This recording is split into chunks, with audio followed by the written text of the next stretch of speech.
Mr. President, Mr. Secretary General of the United Nations, Secretary General of the League of Arab States, Assistant Secretary General for Human Rights, distinguished delegates, excellencies.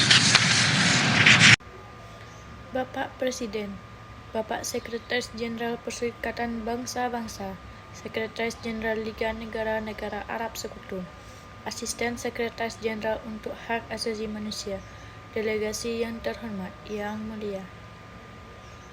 Excellencies, 3 months ago, after a year of deepening crisis and based on your guidance, Secretary General Ban and Secretary General El Arabi gave me a tough job. They asked me to lead a united effort on behalf of the United Nations and the League of Arab States to stop the violence and killing in Syria and launch a political process for a transition that meets the legitimate aspirations of the Syrian people. 3 bulan lalu, setelah 1 tahun krisis yang semakin dalam dan berdasarkan bimbingan Anda, Sekretaris Jenderal Ban dan Sekretaris Jenderal El Arabi memberi saya pekerjaan yang sulit. Mereka meminta saya untuk memimpin upaya bersatu atas nama Perserikatan Bangsa-Bangsa dan Liga Arab untuk menghentikan kekerasan dan pembunuhan di Suriah dan meluncurkan proses politik untuk transisi yang memenuhi aspirasi rakyat Suriah. Me to lead a united effort on behalf of the United Nations and the League of Arab States to stop the violence and killing in Syria and launch a political process for a transition that meets the legitimate aspirations of the Syrian people. Today, despite the acceptance of the 6-point plan and the deployment of a courageous mission of United Nations observers to Syria, I must be frank and confirm that the plan is not being implemented. Hari ini, terlepas dari penerimaan rencana 6 poin dan penyebaran misi berani pengamat PBB ke Suriah, saya harus jujur dan mengkonfirmasi bahwa rencana tersebut tidak dilaksanakan. Mr. President, let me pause here and express my horror and condemnation at the fact that a new massacre of tens of civilians, including children and women, was perpetrated yesterday in Al-Qubia, west of Hama.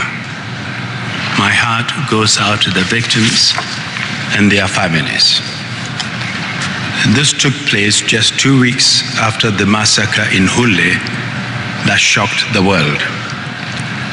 Those responsible for perpetrating these crimes must be held to account.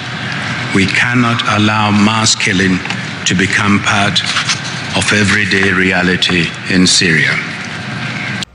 Tuan Presiden, izinkan saya berhenti sejenak di sini dan mengungkapkan kenegrian dan kecaman saya atas fakta bahwa pembantaian baru terhadap puluhan warga sipil, termasuk anak-anak dan perempuan, telah dilakukan kemarin di Al-Quba, sebelah barat Hama.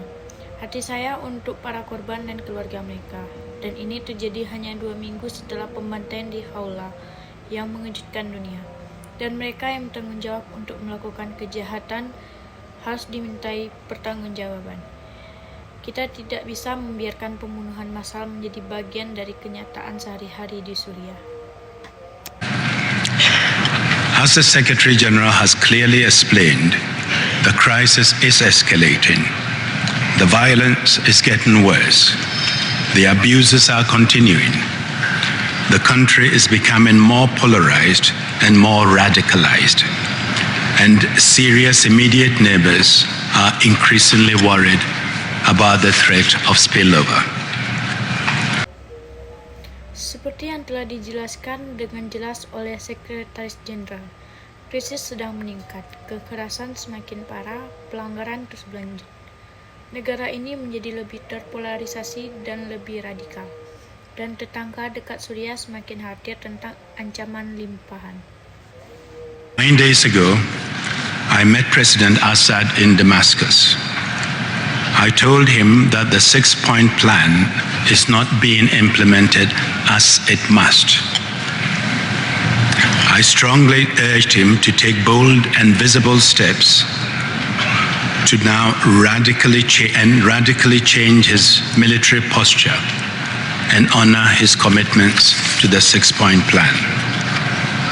I urged him to make a strategic decision to change his path. I also made clear that his government must work with my mediation effort on behalf of both organizations that I represent. 9 hari yang lalu, saya bertemu Presiden Assad di Damaskus. Saya mengatakan kepadanya bahwa rencana 6 poin tidak dilaksanakan sebagaimana mestinya.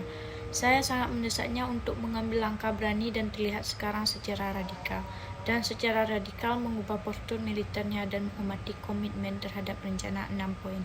Saya mendesak untuk membuat keputusan strategis untuk mengubah jalannya. Saya juga menjelaskan bahwa pemerintahannya harus bekerja dengan upaya mediasi saya atas nama kedua organisasi yang saya wakili. President Assad believed that the main obstacle was the actions of militants. Clearly, all parties must cease violence, but equally clearly, the first responsibility lies with the government. Presiden Assad percaya bahwa kendala utama adalah tindakan militan. Jelas semua pihak harus menghentikan kekerasan. Namun sama jelasnya, tanggung jawab pertama terletak pada pemerintahan. Since then, shelling of cities has intensified. Government-backed militia seem to have free rein with appalling consequences. Yes, some detainees have been released, and agreement has been reached on the modalities for humanitarian assistance. But the hour demands much more. And President Assad has not indicated a change of course in his recent address to the National Assembly. Sejak itu, penembakan di kota-kota semakin intensif. Milisi yang didukung pemerintah tampaknya memiliki kendali bebas dengan konsekuensi yang mengerikan. Ya, beberapa tahanan telah dibebaskan dan kesepakatan telah dicapai mengenai modalitas bantuan kemanusiaan. Tetapi jamnya menuntut lebih banyak lagi, dan Presiden Assad belum menunjukkan perubahan arah dalam pidatonya baru-baru ini di Majelis Nasional. Despite the fear and violence, ordinary people continue to make their voice heard in protests in the streets. Armed opposition groups have stated that they see no reason to respect cessation of hostilities. They have intensified their attacks, which will not serve the cause of the Syrian people.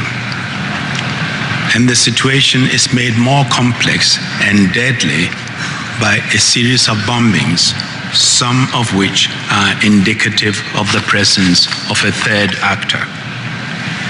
If things do not change, the future is likely to be one of brutal repression, massacres, sectarian violence, and even all-out civil war. All Syrians will lose. Terlepas dari ketakutan dan kekerasan, orang-orang biasa terus menyuarakan protes di jalan-jalan. Kelompok oposisi bersenjata telah menyatakan bahwa mereka tidak melihat alasan untuk menghormati penghentian permusuhan. Mereka telah mengintensifkan serangan mereka yang tidak akan melayani kepentingan rakyat Suriah, dan situasinya menjadi lebih kompleks dan mematikan dengan serangkaian pembunuhan. Beberapa di antaranya menunjukkan adanya aktor ketiga. Jika keadaan tidak berubah, masa depan kemungkinan akan menjadi salah satu penindasan brutal, pembantaian, kekerasan sekretarian, dan bahkan perang saudara habis-habisan. Semua warga Suriah akan kalah. When I joined the Arab League ministers meeting in Doha on the 2nd of June, many expressed their frustration and anger at the situation. They also offered concrete ideas on how to increase pressure for compliance.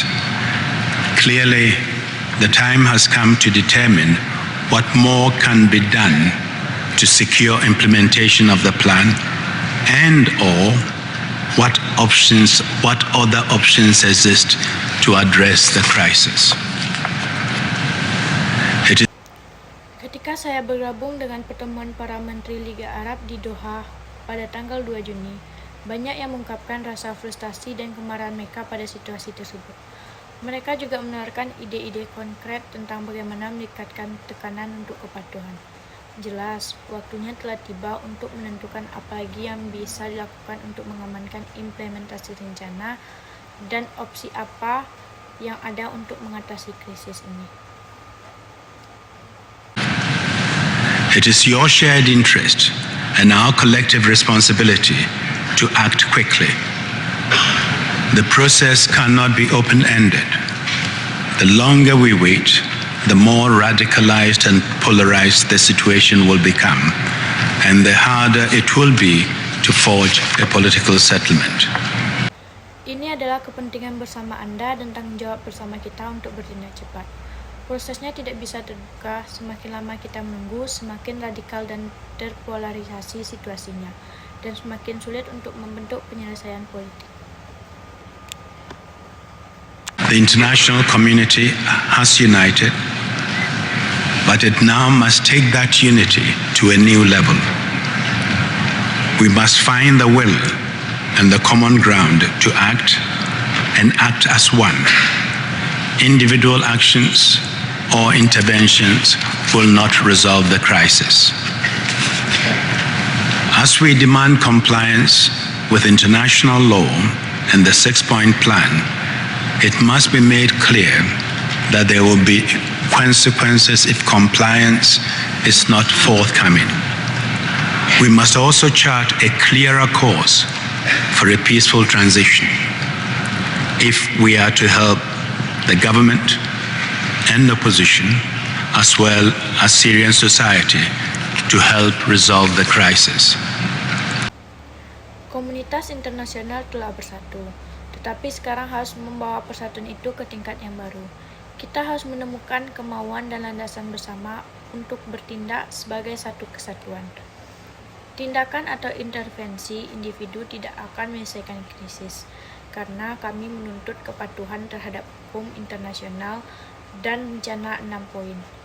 Harus dijelaskan bahwa akan ada konsekuensi jika kepatuhan tidak datang. Kita juga harus memetakan arah yang lebih jelas untuk transisi damai. Jika kita ingin membantu pemerintah dan oposisi, serta masyarakat Suriah untuk membantu menyelesaikan krisis.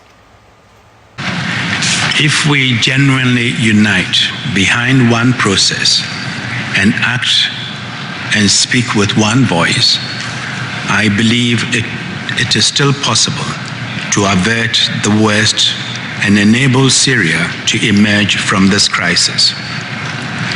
I will spare no effort, and I know Secretaries General Ban and El Arabi too. But for the sake of the people of Syria who are living through this nightmare, the international community must come together and act as one. Thank you. Jika benar-benar bersatu di belakang satu proses dan bertindak dan berbicara dengan satu suara, saya percaya itu masih mungkin untuk mencegah yang terburuk dan memungkinkan Suriah keluar dari krisis ini. Saya akan berusaha keras dan saya tahu Sekretaris Jenderal Ben dan El Arabi juga. Tapi demi rakyat Suriah yang hidup dalam mimpi buruk ini, komunitas internasional harus bersatu dan bertindak sebagai satu kesatuan. Terima kasih.